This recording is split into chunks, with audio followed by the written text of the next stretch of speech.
আসসালামু আলাইকুম। ফ্রাই পোস্টের নতুন আরো একটি টিউটোরিয়াল ভিডিওতে আপনাদের স্বাগতম। আজকের এই ভিডিওতে আমরা ধাপে ধাপে শিখব যে কিভাবে কাস্টমারের অর্ডার প্রসেস করবেন এবং ফ্রাই পোস্ট ব্যবহার করে কাস্টমারের সেই অর্ডারগুলো ডেলিভারি করবেন।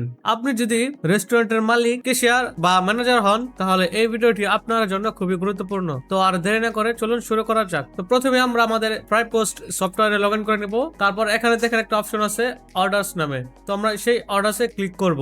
ক্লিক করার পরে দেখেন আরো দুটো অপশন চলে আসছে, এক হচ্ছে কট, আরেকটি হচ্ছে অর্ডারস।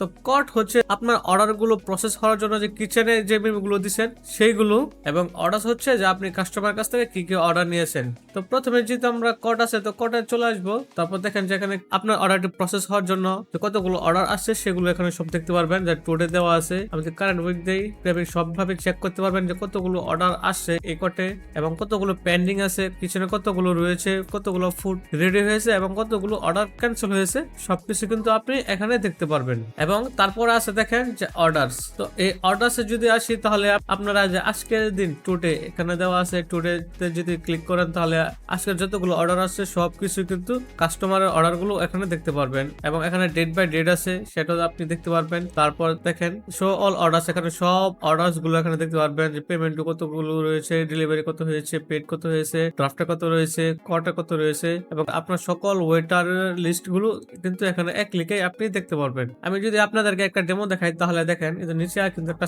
কাস্টমার সাইট, কাস্টমার সাইটে যদি আমি চলে যাই, এখানে মনে করেন এখানে আমি একজন কাস্টমার হয়ে যদি এখান থেকে কেউ একজন অর্ডার দেয়, দেখেন এখানে কিন্তু একটা আছে কল ওয়েটার নামে একটা অপশন আছে। এখানে যদি কল ওয়েটারে যদি ক্লিক করি, দেখেন কত টেবিল নাম্বার থেকে আপনি অর্ডার দিচ্ছেন, এটা যদি কল ওয়েটার অর্ডার করি তাহলে কিন্তু আপনার এই যে সফটওয়্যারে কিন্তু অর্ডার চলে আসবে। এই দেখেন অর্ডার কিন্তু চলে আসছে। তো আমি এটা ডু ইট লেটার দিলাম, আপনারা মার্ক অ্যাটেন্ডেড করে দিবেন যদি আপনি অর্ডারটা নিতে চান তাহলে। তারপর দেখেন এটা কিন্তু কল ওয়েটার টাইপ দিলাম, নোটিফাই গেছে, এখন সেই টেবিলে কিন্তু ওয়েটার পাঠাবে। আর এখন দেখেন যে আমি অর্ডার দেব, তো আমি পিজা সি ফুডটা অর্ডার দেব। তো এটা অ্যাড করে দেখেন কার্টে কিন্তু অ্যাড হয়ে গেছে, আপনার কার্টে অ্যাড হবে। আপনি এখান থেকে মাল্টিপল সিলেকশন করতে পারবেন। তারপর আমি যদি একটা বোরহানি অ্যাড করি, তারপর দেখেন যে ভিউ কার্ড একটা অপশন আছে, আপনি ভিউ কার্ডে চলে যাবেন, তাহলে কিন্তু এখানে টোটাল প্রাইস কত আসছে টোটাল কিন্তু আপনি সেটা দেখতে পারবেন, এবং আপনি কি কি অর্ডার করেছেন সবকিছু কিন্তু এখানে দেখতে পারবেন। তারপর আপনি যদি প্লেস অর্ডারে ক্লিক করে দেন, যে দেখেন নিউ অর্ডার রিসিভ, দেখেন এখানে যে অর্ডার যে অপশনটা আছে এখানে কিন্তু আপনার অর্ডারটা কিন্তু চলে আসছে। দেখেন সব না কর,